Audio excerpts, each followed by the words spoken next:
تم السلام علیکم ورحمۃ اللہ وبرکاتہ۔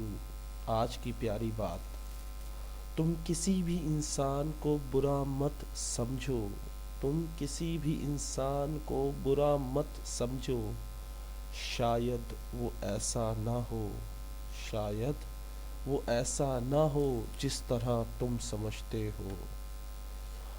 حقیقی علم تو اللہ کے پاس ہے اور تم تو لا علم ہو۔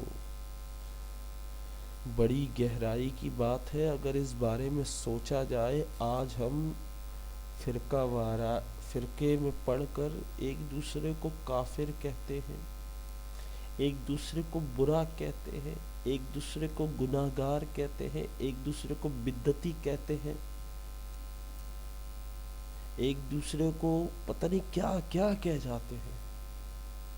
مسلمان کو مسلمان ہی نہیں سمجھتے۔ کیا ایسا نہیں ہو سکتا کہ وہ آپ سے بہتر ہو؟ کیا آپ کو اس کے دل کا عالم پتہ ہے؟ کیا آپ کو پتہ ہے اللہ کے ہاں اس کا کیا مقام ہے؟ کیا پتہ اس کی کون سی ایسی اچھی بات ہے جو اللہ کو پسند؟ اس کا عقیدہ کچھ بھی ہو، اس کا عقیدہ کچھ بھی ہو، لیکن کیا خبر اللہ کو کون سی اس کی ایسا عمل، ایسی بات اللہ کو پسند ہو جو تمہیں نہ معلوم ہو۔ وہ اللہ کا نیک بندہ ہو اور تم اسے برا کہہ رہے ہو، اور اللہ کا جو نیک بندہ ہے اسے تم برا کہو تو کتنا برا لگے گا اس رب کو جس کے پاس تمام طاقتیں ہیں، جو تمام جہانوں کا مالک ہے، خالق ہے، رازق ہے۔ کتنا برا لگے گا اسے۔ تو اللہ کو راضی کرو، بندوں کو بھی راضی کرو۔ بندے راضی نہیں ہوتے لیکن انہیں برا بھلا بھی مت سمجھو، نہ کہو۔ تم دنیا میں کس لیے آئے ہو؟ لوگوں کو سمجھنے کے لیے یا اللہ کو راضی کرنے کے لیے؟ لوگوں کی غلطیاں نکالنے کے لیے یا اپنی غلطیاں نکالنے کے لیے؟ لوگوں کو طنز کرنے کے لیے یا اپنے آپ کو طنز کرنے کے لیے؟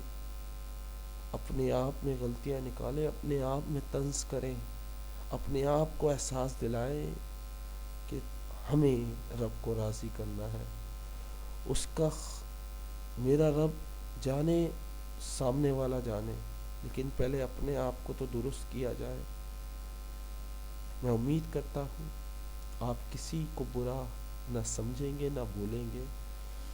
ہاں، اگر کسی کے لیے کچھ کرنا چاہتے ہیں تو اس کے لیے دعا کریں، اے اللہ وہ جو شخص ہے اسے بہتر بنا دے، اے اللہ اس شخص کو مومن بنا دے۔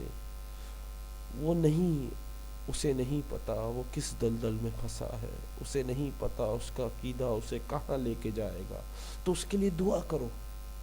دعا ایک ایسی طاقت ہے، ایک ایسا ہتھیار ہے جو تقدیریں بدل دیتا ہے۔ جسے آپ چاہو اسے بدل دو اللہ کی رحمت سے، بس دعا کر کے۔ السلام علیکم، اس دعا کے ساتھ کہ اللہ ہمیں بخش دے گا اور ہمیں نیک بنائے گا۔